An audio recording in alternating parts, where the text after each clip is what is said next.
तो आज हम पढ़ने वाले हैं चैप्टर 3 जिसका नाम है कान भये बस बांसुरी के, जिसका अर्थ है कि कृष्ण तो अब बांसुरी के हो गए हैं, मुरली के हो गए हैं। इसको लिखा है रसखान ने, जिनका जन्म 1548 ईस्वी में और इनका निधन सन 1628 ईस्वी में हुआ था। इनके बारे में पढ़ेंगे। रसखान का असली नाम सैयद इब्राहिम था। इनके बचपन का नाम या असली नाम सैयद इब्राहिम था। उनका जन्म दिल्ली के एक संपन्न पठान परिवार में हुआ था। इनका जन्म एक पठान परिवार में हुआ था। रसखान कृष्ण के अनन्य भक्त थे, इसीलिए इनके द्वारा कृष्ण के विषय में रचित कविता इस पाठ में हम लोग पढ़ेंगे। गोस्वामी विट्ठल नाथ जी ने दीक्षा ग्रहण कर व्रज में रहकर कृष्ण भक्ति के पद इन्होंने लिखे। इनके गुरु थे जिनका नाम था गोस्वामी विट्ठल नाथ जी। इन्हीं से इन्होंने शिक्षा ग्रहण की और कृष्ण भक्ति के पद लिखे।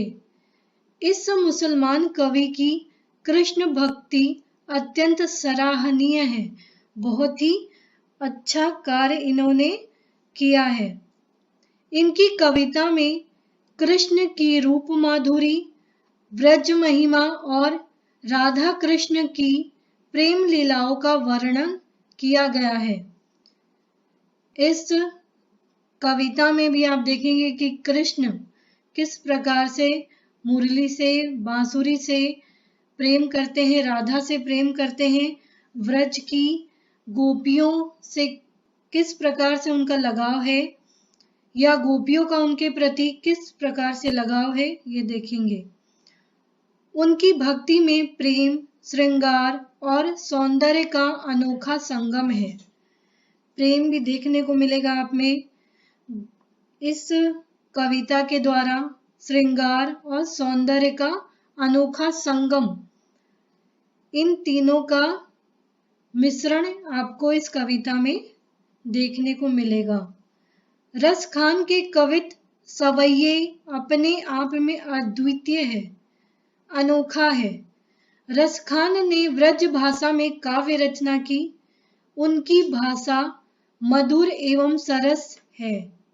उनकी लिखी 2 पुस्तकें प्रसिद्ध है। कौन कौन से हैं वो प्रसिद्ध पुस्तकें? सुजान रसखान व प्रेम वाटिका। ये इनकी 2 प्रमुख पुस्तकों के नाम हैं। अब इस चैप्टर में 2 काव्य, 2 कवित्व, कवित्व का अर्थ होता है काव्य या कविता। इन दोनों काव्य में या कविता में क्या दिया है? यहाँ प्रस्तुत प्रथम कवित्व में, मतलब ये 4 लाइनों में, सदैव कृष्ण के पास रहने वाली बांसुरी से गोपियां ईर्ष्या करती हैं। ईर्ष्या करती हैं मतलब जलती हैं। सौतैया डाह से पीड़ित गोपियां अब व्रज में रहना नहीं चाहती, क्योंकि उनका स्थान अब बांसुरी ने ले लिया है। गोपियां अब रहना नहीं चाहती है व्रज में। क्यों? क्योंकि वो मुरली को, बांसुरी को अपनी सौतन समझती है और उन्हें ऐसा लगता है कि अब उनका कृष्ण के जीवन में कोई स्थान नहीं है, उनकी जगह बांसुरी ने ले ली है। तो ये प्रथम कवित्व में या काव्य कविता में पढ़ेंगे।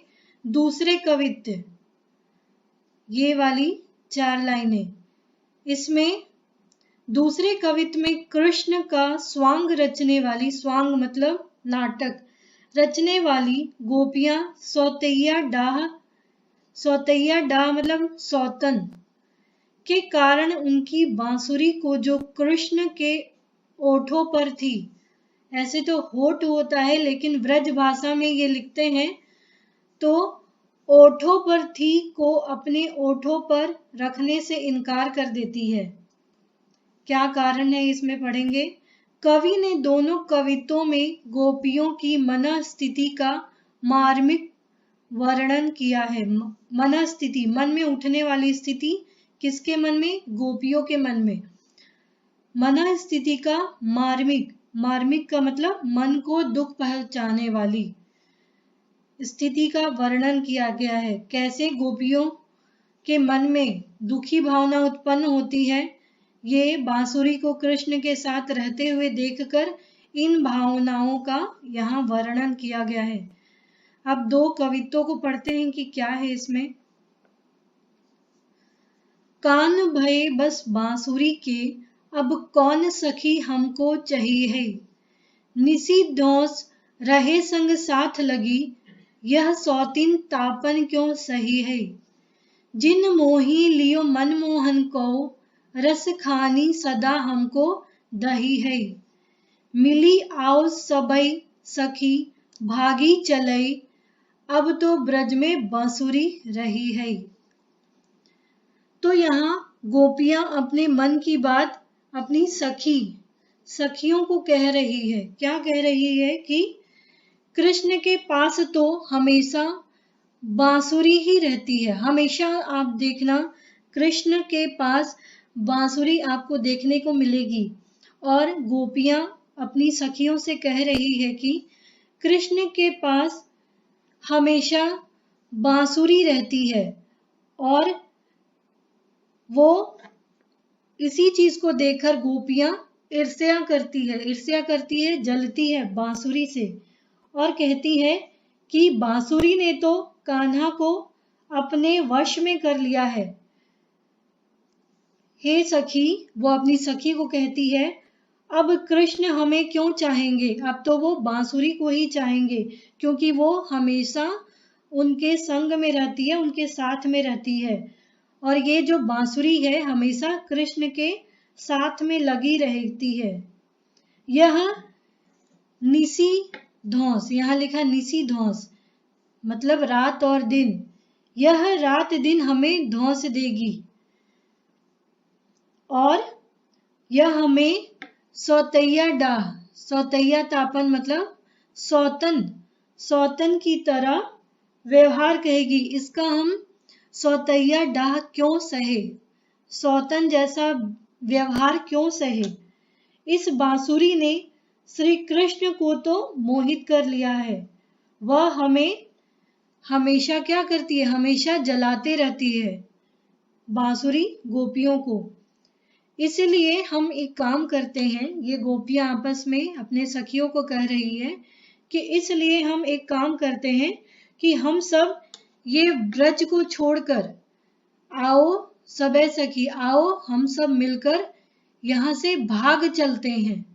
अब तो ब्रज में बांसुरी रही, अब तो ब्रज में सिर्फ बांसुरी ही रहेगी, इसीलिए हम सब यहाँ से भाग चलते हैं।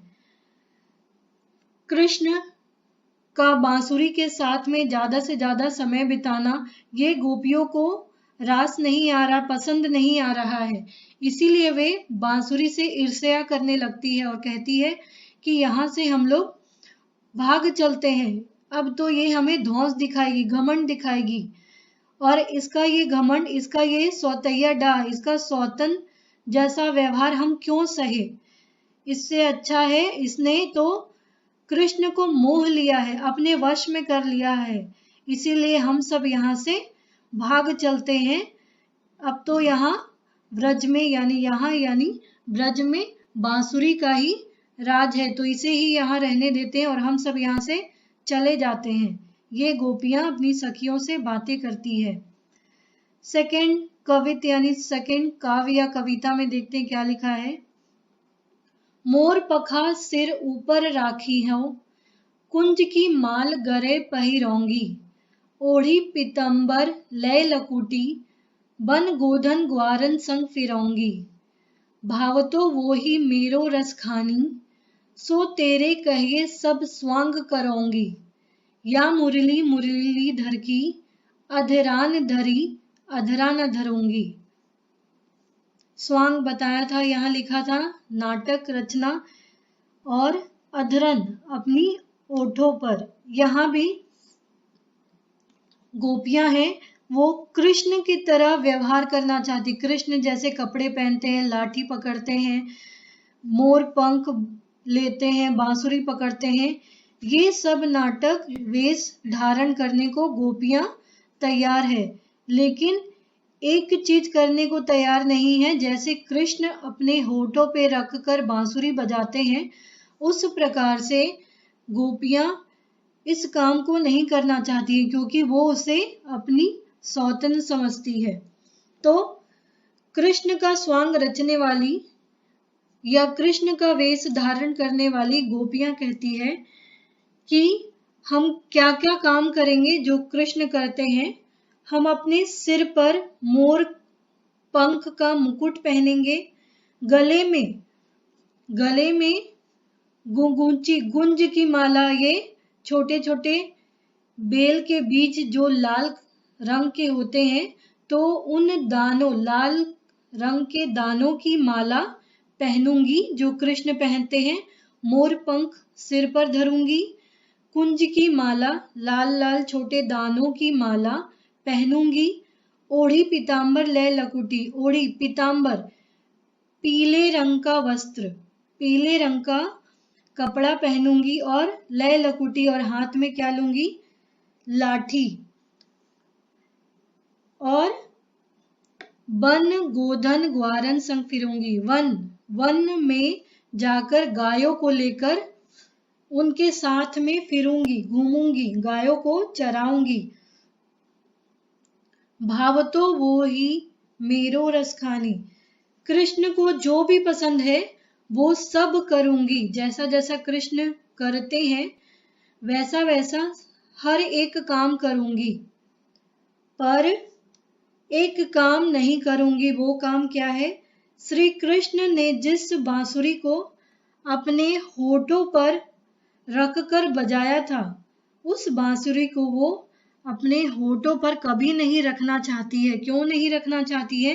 क्योंकि वो उससे अपनी सौतन समझती है, इसीलिए वे उस बांसुरी को अपनी होठों पर नहीं रखना चाहती है। वो हर एक काम करना चाहती है जो कृष्ण करते हैं, जैसे मोर पंख सिर पर रखना, कुंज की माला पहनना, पीले रंग का वस्त्र पहनना या कंधे में धारण करना, हाथ में लाठी लेकर ग्वालों को, गाय जो ग्वाल बनकर गायों को चराने जानते हैं वन में, उस तरीके से घूमना, उनको लेकर, उनको जो जो पसंद हो, जो जो भाता हो, वो सब काम करूंगी, वो सब नाटक करूंगी, लेकिन एक काम नहीं करूंगी, वो है कृष्ण की बांसुरी को, या कृष्ण जैसे बांसुरी बजाते हैं अपनी होठों पर रखकर, उस तरीके से हम लोग या हम सब ये काम नहीं करेंगे, बांसुरी को होठों पर रखकर नहीं बजाएंगे। तो इस प्रकार से इन दो कवित्वों का या दो कविताओं का इसमें वर्णन किया गया है। कुछ शब्दार्थ यहाँ दिए गए हैं, जैसे चाहिए, चाहेगा, निसी, रात, धौंस, यहाँ घौंस लिखा है, धौंस मतलब दिन, दहिए, जलाएगी, मोर पखा, मोर पंख, कुंज या घुंघुची, बेल के छोटे छोटे लाल रंग के दाने, भावतो जो पसंद हो, अधर, ओठ, धरूंगी मतलब रखना, सौतिन, सौत या जो पति की दूसरी पत्नी होती है वो, तापन, दुख या कष्ट होना, लकुटी, लाठी, गोबन, गाय रूपी गाय, जो धन है, गाय, शॉर्ट फॉर्म में समझो गाय, ग्वारन संग, ग्वाल बालों के साथ, फिरौंगी, घूमूंगी, जो वन में घूमना गायों को लेकर, स्वांग, नकल करना या वेश धारण करना, अधरान, ओठों पर। तो इस प्रकार से ये चैप्टर यहीं पे खत्म होता है। उम्मीद है आपको ये चैप्टर समझ में आया होगा। आप इस वीडियो को प्लीज़ लाइक और सब्सक्राइब करना ना भूलें। Thank you.